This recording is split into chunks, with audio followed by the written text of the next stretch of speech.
While Trump might be the first former twice impeached president to have his home searched by the FBI, he's most certainly not the only public official to be searched by the FBI for potential criminality. In 2006, for the first time in U.S. history, the FBI raided the office of a member of Congress, former Representative William Jefferson, a Democrat from Louisiana.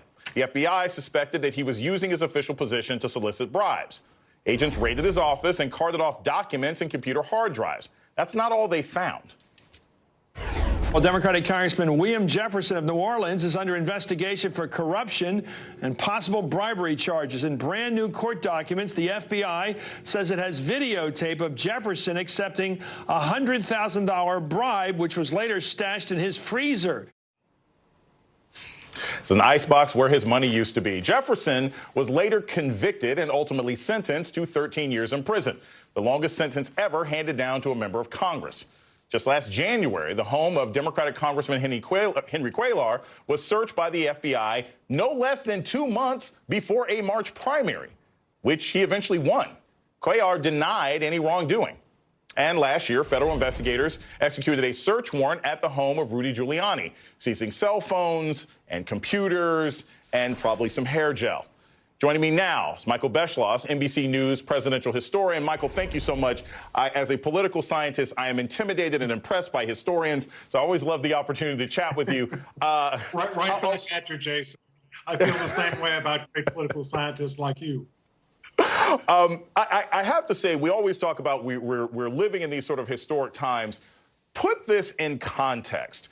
Given what we have seen happening with this presidency, from the violence of January 6th to some of the commentary, some of the unprecedented behavior that Trump engaged in when he was actually in office, where do you think in 30 years this moment is going to be looked at? Is it going to be an inflection point? It's like, wow, when the FBI went to Mar-A-Lago, that's when things began to change. Is this going to be a blip in the sort of royal arc of history? How do you think this will be viewed in 30 years? Are you assuming, Jason, that people like you and me will be allowed to speak in public and write freely in 30 years? Is that the hypothetical here? I'm being unprecedentedly optimistic, okay? This is way more optimistic than I usually am. I am too, okay. So with that having been said, I think this will be an inflection point, what we saw in the last 24 hours, because first of all, we've got to find out what this was all about. The FBI has yet to give a press conference. From what I get from people who are expert in this area, this is what they say. The search of a former president's house is obviously not the way you start an inquiry. That's never happened before in American history. It happened for, obviously, a pretty important reason, because if Merrick Garland, who had to approve this, did so and did the wrong thing, his life will be a living hell if the Republicans take over the House this fall. And there's that possibility, as you have said many times. So therefore, this is something that they would do at the last resort rather than the first resort.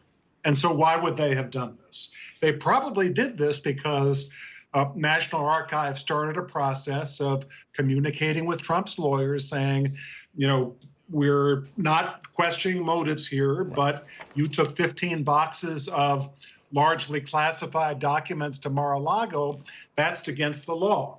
Federal Records Act, Presidential Records Act, and therefore, please give them back. We know that talk has been going on for months. The only reason you'd have a search like this, and let's be polite and call it a search and not a raid, is if Trump was not turning up what he had, or the archives and the federal government felt that he was not being cooperative. So we'll know a lot more soon, but whatever we learn, it's probably not going to be great news.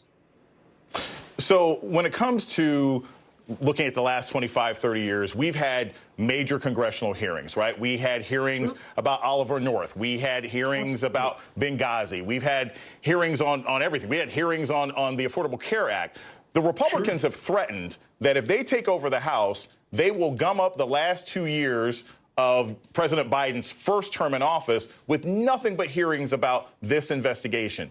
Do you think if the Republicans take over the House and they do that, do you think that might have a tendency to backfire? Because, look, the January 6 hearings have done well because it played into something that the public saw and already knew what was wrong.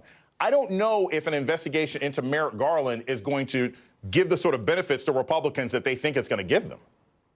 I completely agree with you.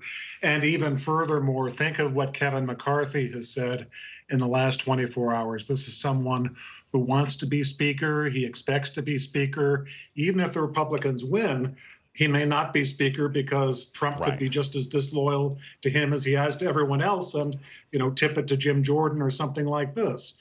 But for Kevin McCarthy, as the leader of the Republicans in the House, to make that ugly threat that he has against a sitting attorney general, Merrick Garland, saying, hope you've got your calendar clear, essentially, as Donald Trump might have put it, you're going to go through some things. That's something we have never seen before in American history. This is how bad this is getting. 48 years ago yesterday, we had the announcement that Richard Nixon is going to resign. Let's place yesterday's search, not a raid, we'll call it a search. Let's put yesterday's search in this context.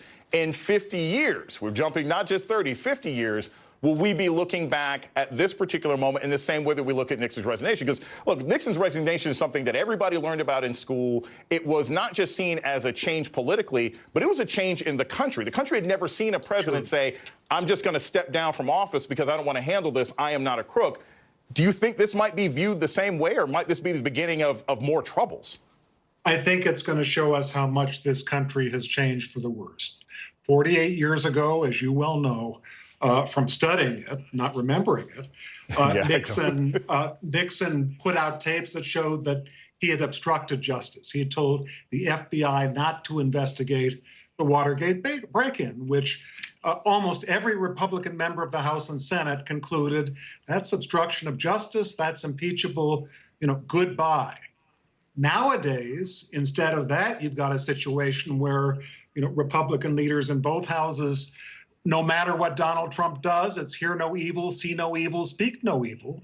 And the result is that we don't have that limit on a president's misbehavior. And as a result, Donald Trump, what he predicted 5 or 6 years ago, could shoot someone in the middle of Fifth Avenue and get away with it. That is now even true of a president of the United States. It shows that we are in a terrible state in this country. Michael Beschloss, thank you so much for joining me and informing us all tonight on The ReidOut. Love.